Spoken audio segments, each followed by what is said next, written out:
Bill Cosby and his comedy tour that we told you he was planning.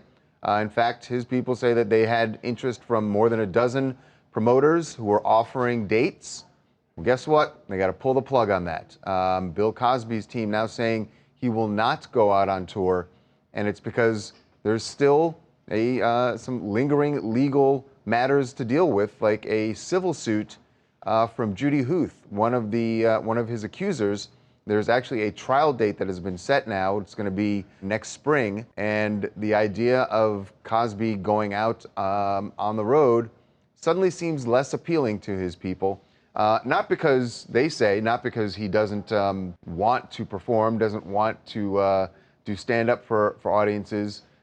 They are concerned, they tell us, about the reaction that they're going to get from the media if there's still a legal case going on. Yeah, Charles. So his rep, Andrew Wyatt, basically says that they're putting it on ice because, like you said, the trial is going to be in next spring.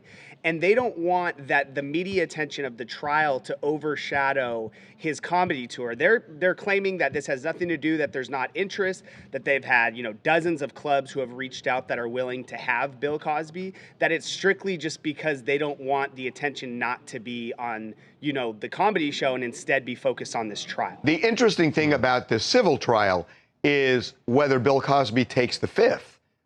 When he's deposed and when he actually testifies in trial, because they're going to call him to the stand.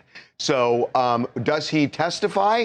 Does he take the fifth? What happened with Andrea Constand in her case in the criminal trial does not apply in this case, because the deal that the DA struck with him applies to Andrea, but doesn't apply to Judy. Right. So it is going to be interesting to see how that develops. And if he does take the fifth, which wouldn't surprise me, then you could understand that going on the road gets perilous if he starts talking about it. He's on stage, and if right. he says something, I think that his lawyers have to be saying, absolutely don't talk. Yeah, do not go on stage, because who knows what you're going to say? It's live. And if he one slip up, and could really screw up that case for him.